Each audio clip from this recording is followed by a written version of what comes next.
Good morning. This lecture is going to cover the Vikings. So I'm going to share my screen. We're going to jump straight into it.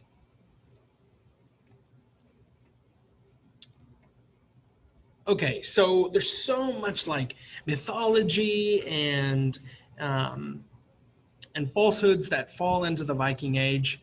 The Viking Age lasts for hundreds of years, and I think in today's world, we view the Vikings as like angry and uncivilized people. Well, in reality, they were very civilized, and a lot of the things that they did and a lot of the raids that they conducted were because of the lack of food. Because of overpopulation in Scandinavia, we're going to cover some of that today. We're also going to talk about a little bit about Beowulf, which is a great literary text. We're going to kind of break down some of the themes within that text, which is one of the most famous texts that comes out of the Viking Age. So here we go. So who are the Vikings? The Vikings, or the Norse people, were a phenomenal race of Scandinavian warriors who raided Northern Europe, Eastern Asia, and Eastern North America. The exploits of the Norwegian Vikings led them west to settle into Iceland in 860 and later to colonize Greenland about 100 years later. The Swedish Vikings set out across the Baltic Sea into Poland, Batavia, Lithuania, and Russia. And by the end of the first millennium, the Vikings reached North America 500 years ever before Christopher Columbus. The word Viking describes a whole new age in Europe between about the mid 700 to 1150 AD. This was a period of raiding as well as creating far trade networks of settlements by Scandinavians. So, how do we know about the Vikings? So, our sources, our surviving accounts of Viking activity was almost exclusively written by church people, by clergymen. This included monastic chronicles such as the Anglo-Saxon Chronicle, Frankish, and Irish annals. The chronicles reflect the fact that Vikings attacked these monasteries for their wealth, and the accounts had a hostile tone to give the popular image of Viking atrocities. The Vikings were considered heathens for their invasions and monasteries, and as a result were portrayed in the worst possible way.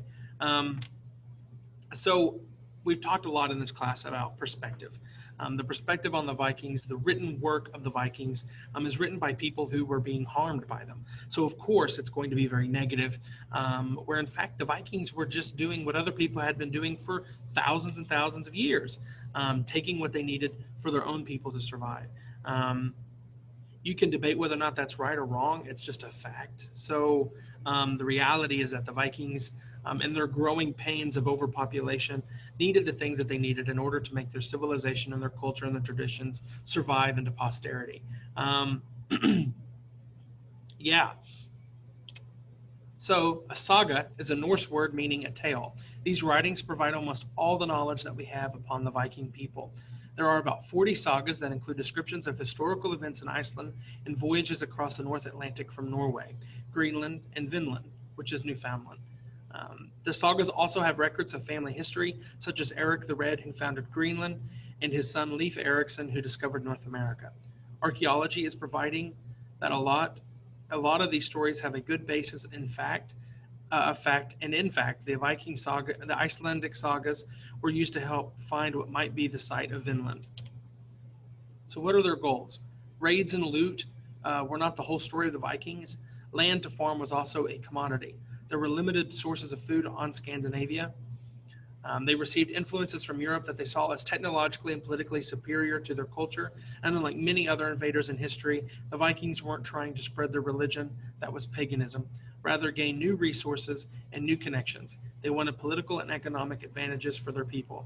They had to find food, live off the land, and set up shop. They drove people out and took their money and their valuables they had. Vikings targeted the churches and the monasteries, which were the major sources of wealth at the time, and they used that wealth to better their people. And I want to highlight a word we just said here. Hold on, let me annotate for just a moment. Paganism. So this is pretty huge. We haven't covered this yet. So paganism is just it's a fancy word. Basically, it's just a word for non-Christian, right? And I honestly don't like that word. I think it's unfair. But Christianity has placed this word paganism on anything that is not Christian. So that's another reason why the monks and the monasteries hate the Vikings so much is because they are not Christian, and they're not. Uh, um, they follow many gods, right? So remember, mono means one. So they're not monotheistic; they're polytheistic, which means more than one gods. Um, Okay, so we know that their ships looked like this, looked like because many Vikings were buried with their goods that sometimes included their boats. Longboats, they had swift wooden longships equipped with sails and oars. They were shallow. The shallow draught of these ships meant that they were able to reach far inland by river or stream to strike and move before local forces could assemble. Crews of 25 to 60 men would be common, but larger ships could carry over 100 people. Sea battles were rare, and they fought close to the shore, and ships were roped together in lines to face an enemy fleet. These ships had these huge figureheads, would be raised at the stem and the stern as a sign of war and conflict. So this is a map of some of the rating. Let me annotate here. This is kind of important. So if you look here, there's a lot of lines that come into modern day United Kingdom. This is really important. So the Danes really set up shop right here. And has a lasting effect on England. We have Wessex down here, which is the site of the first unified Anglo-Saxon kingdom, which tries to unify this area right here, which becomes modern day England. So this is going to play a role very heavily in our English brethren, um, which, as you all know, colonize our continent that we live on today. But some of these routes here, they reach all the way into Italy, and they also come all the way through here through the Black Sea. So they are all over modern Europe, mainland Europe, and yeah, they're getting after it, guys. Their boats were really good. So that's the main key, is the boats. So here's some examples of Viking boats and figureheads up here. So Vikings had no professional standing army, and tactics and discipline seemed at little development.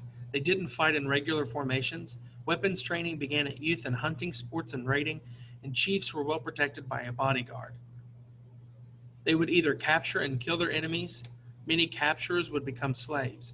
The famous Berserker warrior fought in groups and believed that Odin, their god of war, gave them both protection and superhuman powers, so that they had no need for armor. These battles were intense, and it's said they bit on their shields and could ignore the pain of wounds. Many experienced Vikings formed a wedge of 20 to 30 men that would charge at the enemy. They fought mainly on foot, and the largest army may have been 4,000 to 7,000 men. After war, Vikings would return to their lives as farmers, merchants, craftsmen, or join other war bands to keep fighting. So the main offensive weapons were the spear, the sword, and the battle axe. They carried weapons not just for battle, but also as a symbol of their owner's class and wealth. Swords were a sign of high status because they were costly to make. The blades were usually double-edged and up to 90 centimeters. Many swords were given names. There were circular shields up to 1 meter caused across that were carried. Around 1000, the kite-shaped shield was introduced to the Vikings to provide more protection for their legs. It was essential to wear thick padding underneath to absorb the force of blows or arrow strikes, and reindeer hide was used as armor. They used long tunics of mail armor reaching below the waist, and they were not very protective. Helmets were probably worn by leaders as well, and horned helmets also took great skill to produce.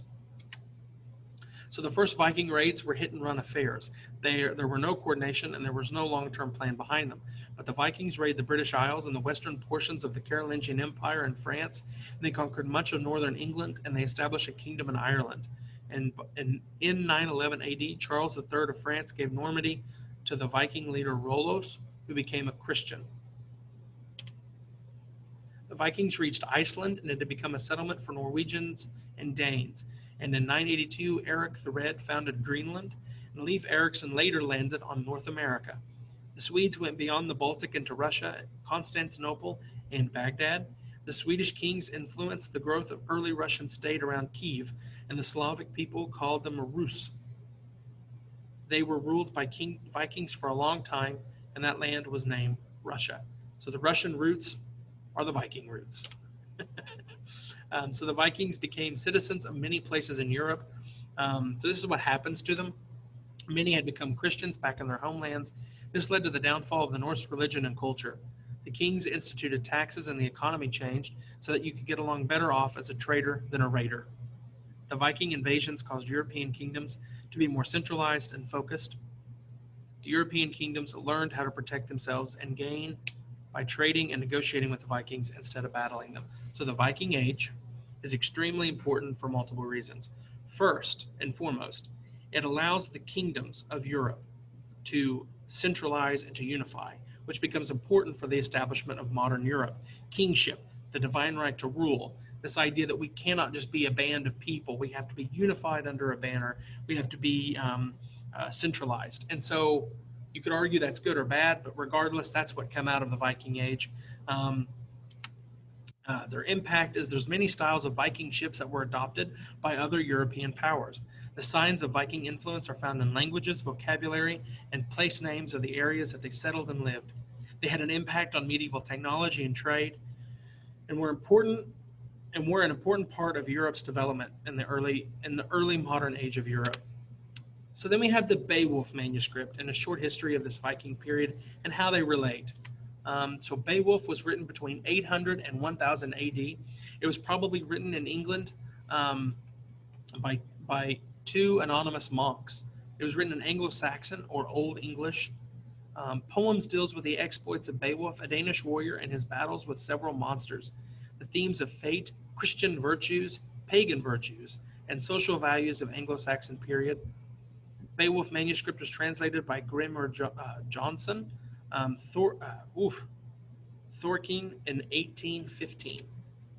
So there's a pagan oral tradition, and then there's the Christian written poem, and they kind of play off one another. So in 500 AD, Beowulf begins as an oral tradition around 500 AD in pagan Scandinavia. So the beginning of Beowulf it's an oral tradition. It's passed down by generation and generation as a story, but then it becomes written down by English monks, and it's changed. So and then Scandinavians begin to be Christianized around 700 AD. And then the Vikings begin to raid and eventually settle in northern England between the 8th and the 10th centuries. It is a pagan oral tradition. The Beowulf oral tradition probably begins to take on Christian overtones as it's told in England to Christian families. Beowulf is finally written down by one, possibly two anonymous authors, and the authors are probably monks in northern England. And then Beowulf is probably continued to be told in some form in Christian England.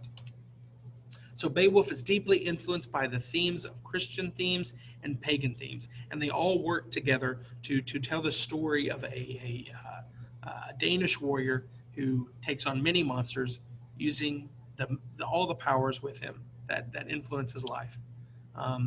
So we have an oral tradition from 5 to 800, then it becomes written from 800 to 1000. There's some pagan Christian themes, there's the fate, or what the Vikings call the weird, and then there's God. So on the oral tradition side, fate is the god, right? Where on the written side, God becomes the fate. So it takes different roots and it changes. So here's some scholarly questions and issues with Beowulf. Is it a Christian or is it a pagan text? Was it written or was it copied? How much is altered from the original oral tradition story? And what are the social messages within the text? And what do the various monsters represent within the story? So here's just a hand-drawn map of the Viking raids in the British Isles and Iceland area. And that's it, guys. So we covered a lot in this lecture. I hope that you at least learned a little bit about Viking society and how it plays a role in the establishment of modern Europe. So as we go forward, remember that the Vikings allowed for the centralization of European kingdoms, and they also allowed for the advancement of European navies, which is extremely important. Europe is governed and protected by navy, especially the British Isles, who uses the navy to protect all attacks on their actual mainland island. So anyway, until next time, I'll see you later.